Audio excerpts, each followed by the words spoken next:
मास of अर्थ पढ़ने जा रहे हैं तमाम स्टूडेंट। देखें जरा, consider a ball of mass m. यहाँ पे एक जो है वो बॉल ली है जिसका मास कितना है, एम है। Allowed to drop this distance between the centre of the ball to the centre of the earth. Earth का सेंटर से लेके जहाँ बॉल मौजूद है वहां तक का फासला क्या कहलाएगा, रेडियस कहलाएगा, जिसको हम क्या कह रहे हैं, आर कह रहे हैं बेटा।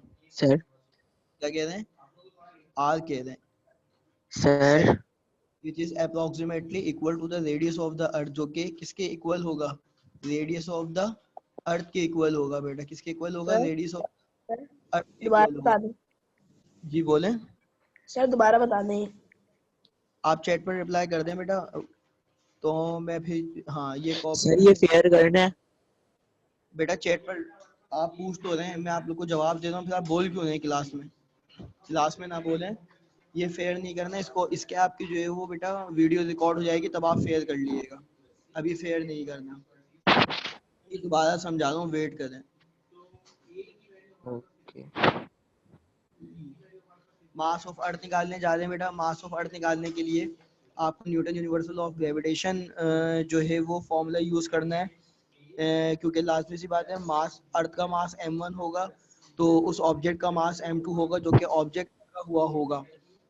तो consider the ball of mass m। First कर लिए एक बॉल है जिसका मास m है और उसको अर्थ पर रखा गया है, तो अर्थ का सेंटर से लेके बॉल तक का फासला जो है वो रेडियस कहलाएगा, जिसको हम क्या कह रहे हैं, r कह रहे हैं, जिसको हम क्या कह रहे हैं, r which is approximately equal to the radius of the earth, जो कि रेडियस ऑफ अर्थ के बराबर होगा।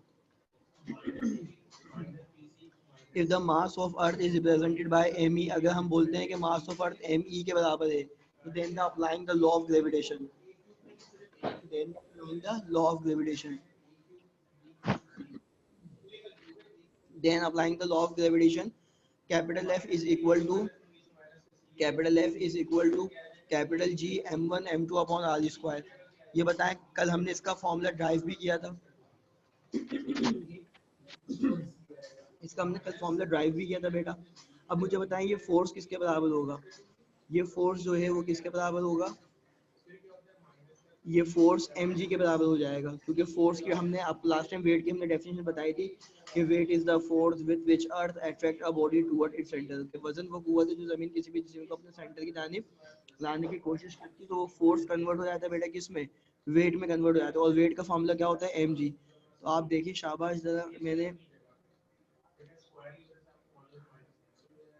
यहाँ पे क्या कंडीशन लिखी है कि फोर्स की जगह मैंने क्या पुट कर दिया है बेटा, mg पुट कर दिया है मैंने।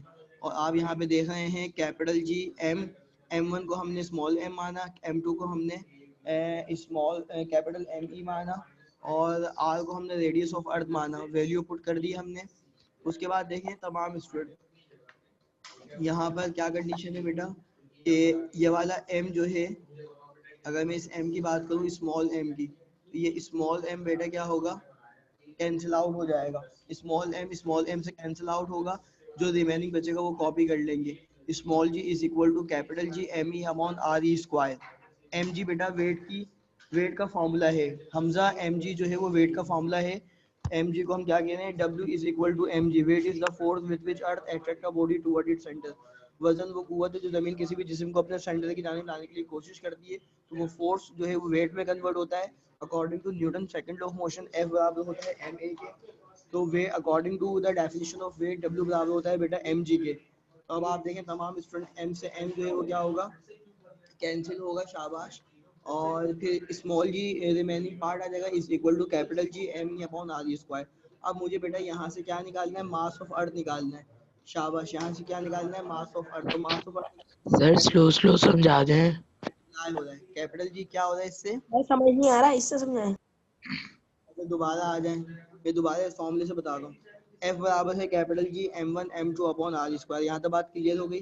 फोर्स की जगह हम क्या पुट कर रहे हैं, mg। आपने फोर्स की जगह क्या पुट कर दिया और बेटा, सर ये m है। जी एम वन वाले ये कौन सा फॉर्मूला लगा है? mg के जी साथ जो एम वन जी एडिशन किया m one m two upon R क्या हो जाएंगे आपस में, एफ। कैंसिल आउट हो जाएंगे बेटा, सर सही है। कैंसिल आउट होने के बाद अ, न- न- सब- नि- अ,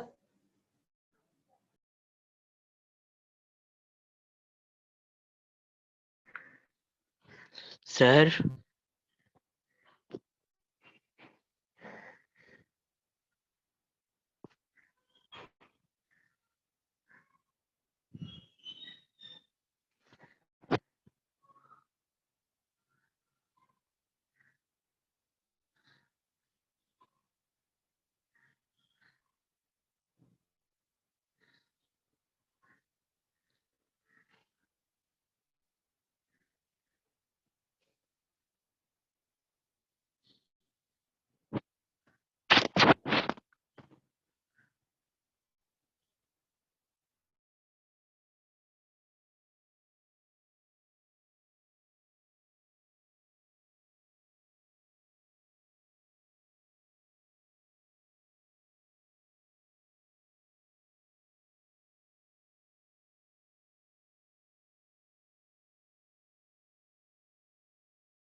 सर आवाज नहीं आ रही।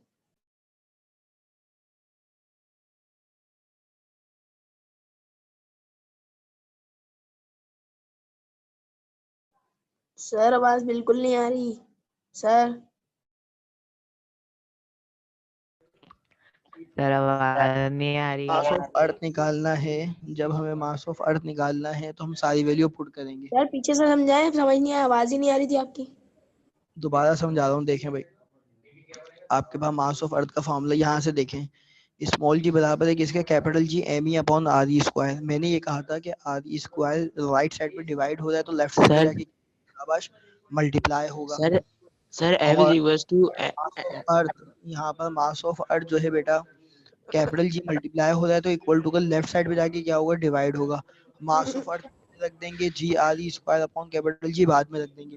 अब हम पुट करने जा रहे हैं बेटा, वैल्यूज पुट करने जा रहे हैं, तो मास ऑफ अर्थ का फॉर्मूला क्या बन गया, जी।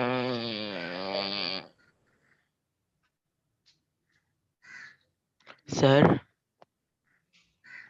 बेटा आप क्लास में बोल रहे हैं या मैं पढ़ा लूं या आप बोल रहे हैं, मैं कह रहा हूँ चैट पर रिप्लाई कर सर दें, कुछ प्रॉब्लम आपको? सर आप पढ़ ही नहीं रहे वहां पे। आपको आवाज आ रही है? नहीं। आप कोई बोले ना बेटा क्लास के बीच में। दोबारा समझा रहा हूँ, देखें, g R e square upon capital G बराबर आ गया बेटा मास ऑफ अर्थ के। मास ऑफ अर्थ पहले रखा और g R e square upon capital G बाद में रखा।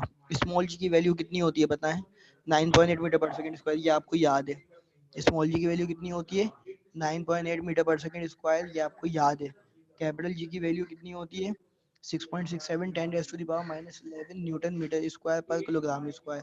बेटा हमजा ये F is equal to capital G m1 m2 upon r, ये Newton universal law of gravitation का फॉर्मूला है जो मैंने लास्ट टाइम आप लोगों को पढ़ाया था।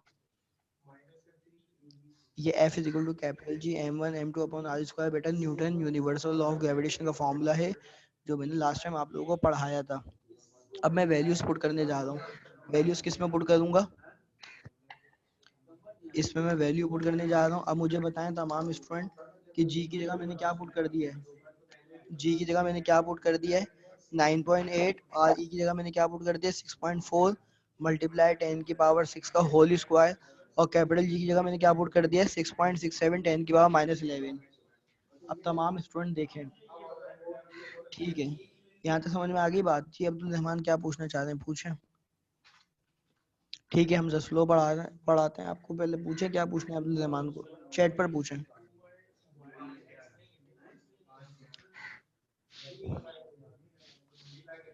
मास ऑफ अर्थ की वैल्यू फार्मूला क्या बना है, g R e square upon capital G. Small g की वैल्यू पुट करेंगे 9.8, आर की वैल्यू पुट करेंगे 6.4 मल्टीप्लाई बाय 10 की पावर 6 का होल स्क्वायर, और कैपिटल जी की सर वैल्यू पुट करेंगे। जी आर की वैल्यू नहीं है यहाँ पे, कैपिटल जी की वैल्यू है बस। आर ई की वैल्यू नहीं दिख रही आपको? 6.4 10 की पावर 6 ये अच्छा जो हाँ मैंने हाँ highlight हाँ, छोटा document। लिखा मैंने वो। अब देखें सारी वैल्यू पुट कर देंगे बेटा। पुट करने के बाद मुझे बताएं 6.4 का स्क्वायर का मतलब है 6.4 को 2 मरतबा मल्टीप्लाई करेंगे तो कितना आंसर आ जाएगा? 40.96 आ जाएगा। और पावर की पावर हमेशा आपस में क्या होती है? मल्टीप्लाई होती है। तो 6 टू ज़ा क्या होगा? 12 होगा। 6 टू ज़ा क्या होगा? 12 होगा। अब मुझे बताएं 12। 8 को मल्टीप्लाई करेंगे 40.96 से तो आपका आंसर आएगा 1014.08। और मुझे बताएं बेस यहाँ 10 की पावर 12 है और यहाँ 10 की पावर 11 है तो बेस सेम पावर क्या होती है? जब बेस सेम होता है तो पावर क्या हो जाती है? ऐड हो जाती है, जमा हो जाती है। तो माइनस। ऐड हो जाती है, ऐड हो जाती है। 12 और 11 क्या होंगे? 23 हो जाएंगे, 23 हो जाएंगे। फिर आप क्या करेंगे? 1014.08 को 667 से डिवाइड कराएंगे, 6.67 से डिवाइड कराएंगे। सही है बेटा बिलावल, शाबाश, आपने रिप्लाई किया कि एडिशन हो जाता है, जबरदस्त। तो 6 माशाल्लाह माशाल्लाह। डिवाइड कराएंगे तो आपका आंसर आएगा 60.18। क्या आंसर आएगा आपका? शाबाश, 60.18 मल्टीप्लाई बाय 10 की पावर 23। सही है। अब मुझे बताएं, हमारी कोशिश ये होती है कि पहले नंबर के बाद पॉइंट आए। किसके बाद पॉइंट आए बेटा? पहले नंबर के बाद पॉइंट आए, हमारी कोशिश ये होती है। तो जब पॉइंट उठकर 0 के बाद जाएगा यानी 6 के बाद जाएगा तो मुझे बताएं ये left to right point displace हो रहा है या right to left point displace हो रहा है? जल्दी राइट टू बताएं। लेफ्ट। शाबाश, right to right, left. Right to left, right to left. Power plus में 1 आएगी माइनस में 1 आएगी? सर प्लस से 1 आएगी। प्लस में 1 आएगी। शाबाश। तो 23 + 1 कितना हो जाएगा? 24। तो बेटा मास ऑफ अर्थ की वैल्यू कितनी आ गई? 6 मल्टीप्लाई बाय 10 की पावर 24 kg आ गई। कितनी आ गई? 6 मल्टीप्लाई बाय 10 की पावर 24 kg। तमाम स्टूडेंट जरा जब तक डब्बा है कर रहा का। हूँ, तमाम स्टूडेंट इस कैलकुलेशन को यहाँ से यहाँ तक, यहाँ से यहाँ तक जितना मैंने हाईलाइट, तमाम स्टूडेंट इस कैलकुलेशन को क्या करें?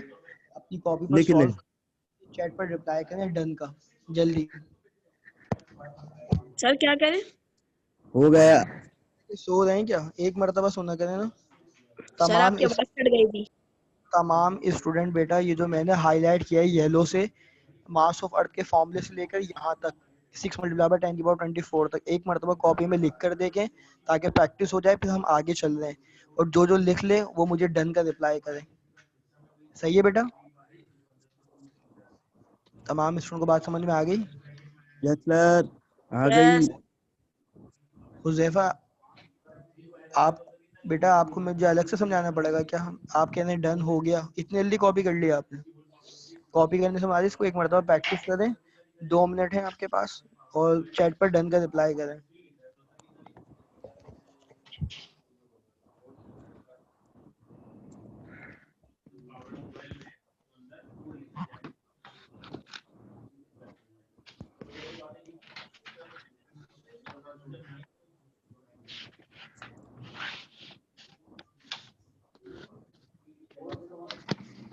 Have done everyone? Yes no sir. Sir, yes करें सर। क्या भाई? 2 मिनट का टाइम दिया हुआ है, 2 मिनट का टाइम अभी हुआ नहीं है, जल्दी करें। यस सर, मैं 2 मिनट में कर लेता हूँ सर।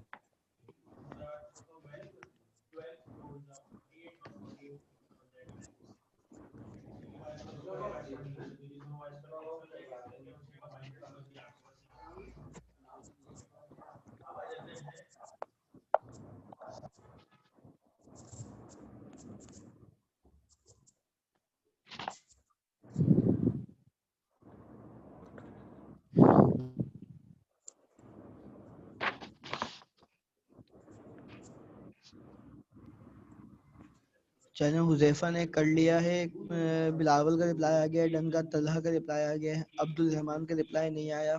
सर बस 2 सलमान, मिनट 2 मिनट। जल्दी हाँ जल्दी करो सर। ठीक है, करने के बाद मुझे रिप्लाई करें। हुज़ैफा तुमने कर लिया ना, तुम्हें पिक्चर भेज देना। हाँ चलो, एक काम, चलो चलो सही है, ये काम मुझे कर लेते हैं। पिक्चर बिलावल भेज कुछ बोल ही नहीं रहे यार। ताकि बिलावल कुछ तो बोलो।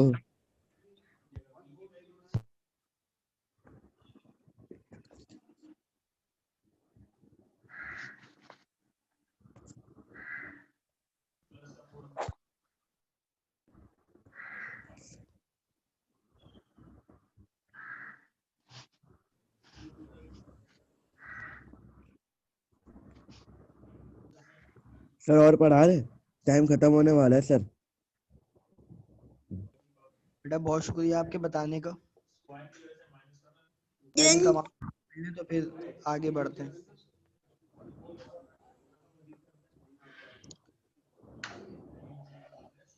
चलिए भाई, तमाम स्टूडेंट रिप्लाई करें। अगर अब्दुल रहमान का रिप्लाई नहीं आया, अब्दुल रहमान नहीं कर रहे आपका सर काम? सर किसी का मैसेज आया सर सर। मैंने कितना बोल भी दिया। ठीक है, धूप। अब्दुल रहमान ये है। सर अब आ जाए। एक मिनट सर, बात सुने सर, ऊपर करें सर, ऊपर करें उफ सर। उफ उफ उफ। चल जल्दी करो कॉपी। सर बस लास्ट की 2 लाइनें रह गई। सर ये लोग आपको ऐसी जवाब दे रहे हैं, इन्होंने नहीं किया होगा। वो सब साथ साथ चले। बेटा सर जी सर सर, के साथ इन्होंने नहीं साथ किया। ये ना ज्यादा झूठ नहीं बोला करो। हुज़ैफा, वो थोड़ा सर गलत बात कर रहे सर ये।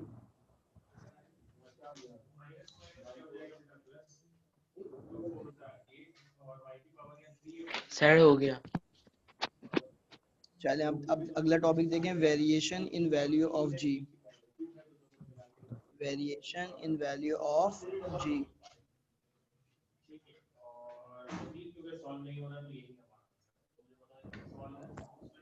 अब देखें variation in value of g. Variation का मतलब क्या होता है बेटा कि ग्रेविटी की वैल्यू डिफरेंट, जब डिफरेंट प्लेस के ऊपर अर्थ की डिफरेंट प्लेस पे बेटा वैल्यू क्या करती है, चेंज होती है, वेरी करती है, तब्दील होती है।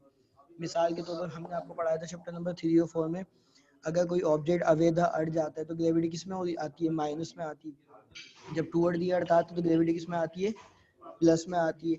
अवे द अर्थ जाती है तो ग्रेविटी माइनस का मतलब है ग्रेविटी कम हो रही है। जब भी ऑब्जेक्ट जमीन से दूर जाएगा तो ग्रेविटी क्या होगी बेटा, कम होगी। ग्रेविटी क्या होगी शाबाश, कम होगी। और जब जमीन के करीब आएगा तो ग्रेविटी क्या हो रही होती है, बढ़ रही होती है। सही है बेटा। अब जरा देखें डेफिनेशन क्या लिखी हुई है। We know that the earth is not exactly round but is so रुक जाए जी। डेफिनेशन क्या लिखी हुई है कि we know that the Earth is not exactly round. जैसा कि हमें पता है कि अर्थ जो है वो सर्कल नहीं है एक्चुअली। यस अर्थ जो है सर वो ओवल है। ओवल शेप में। शाबाश। जब अर्थ अगर ओवल शेप में ओविल है ओविल। So the radius of Oval the है। मैन कांस्टेंट, तो इसका जो ओ, ओ, रेडियस होता है बेटा वो कांस्टेंट होता है। सर्कल ओ कांस्टेंट होता है। सही है। लेकिन अगर मैं ओवल बना दूंगा तो उसका शेप जो है वो क्या है, कांस्टेंट नहीं होगा। सही है। उसका रेडियस कांस्टेंट नहीं होगा। सर्कल का रेडियस कांस्टेंट होता है, ओवल का रेडियस कांस्टेंट नहीं होता। So the radius of the earth will not constant everywhere, hence so the change radius of affect the value of acceleration due to gravity। तो की जो है वो डिफरेंट पोजीशन पे अर्थ की जो है ग्रेविटी की वैल्यू क्या हो रही होती है बेटा, चेंज हो रही होती है। By Newton law of gravitation we have a relation. हमारे पास न्यूटन लॉ ऑफ ग्रेविटेशन के मुताबिक हमने अभी ऊपर फार्मूला फाइंड आउट किया था। वही फार्मूला आपके सामने लिखा हुआ है, G M e upon R square. ऊपर हमने जो फार्मूला फाइंड आउट किया था वो ये था कि मास ऑफ अर्थ बराबर है g R e square upon capital G. अब मुझे अगर इसमें से जी की वैल्यू, स्मॉल जी की वैल्यू निकालनी है तो कैपिटल जी बेटा एम ई के साथ चला जाएगा, आर ई स्क्वायर जो है वो एम ई की डिवाइड में आ जाएगा। तो ये फॉर्मूला क्या बन जाएगा, small g is equal to capital G M e upon R e square. अगर मैं कैपिटल जी और कैपिटल एम ई को अलग कर दूं तो यहाँ क्या बचेगा, 1 अपॉन आर ई स्क्वायर। अब मुझे बताएं, अगर मैं मान लूँ कैपिटल जी कांस्टेंट है, मास ऑफ अर्थ कांस्टेंट है, तो यहाँ जी एम ई की जगह क्या आएगा, कांस्टेंट आएगा। सही है। यहाँ एम ई की जगह क्या आएगा, कांस्टेंट आएगा। और आपको पता है इक्वल टू कांस्टेंट की जब वैल्यू हटेगी तो इन्वर्सली रिलेशन आएगा। तो क्या बन जाएगा, जी इनवर्स रिलेशन है रेडियस ऑफ अर्थ के बेटा। क्या बन जाएगा, जी इनवर्स रिलेशन है रेडियस ऑफ अर्थ के। तो मुझे बताएं जितना ज्यादा रेडियस होगा ग्रेविटी की वैल्यू कम हो जाएगी, और जितना कम रेडियस होगा ग्रेविटी की वैल्यू बढ़ जाएगी। इसका मतलब अगर ऑब्जेक्ट जमीन से दूर जा रहा है तो ग्रेविटी की वैल्यू कम हो रही है, और ऑब्जेक्ट जमीन के करीब आ रहा है तो ग्रेविटी की वैल्यू बढ़ रही है। यहाँ तक तमाम स्टूडेंट्स को बात समझ में आ गई। आज का लेक्चर बेटा यही वाइंड अप कर रहे हैं, इसको रिवाइज करके आइएगा नेक्स्ट टाइम। और अगर कोई कंफ्यूजन हो तो रिप्लाई कर दें मुझे। जी सर। समझ में आ गया है तो डन का रिप्लाई करें। अल्लाह हाफिज। ओके सर, अल्लाह ओके हाफिज। सर। अल्लाह हाफिज सर। अल्लाह हाफिज।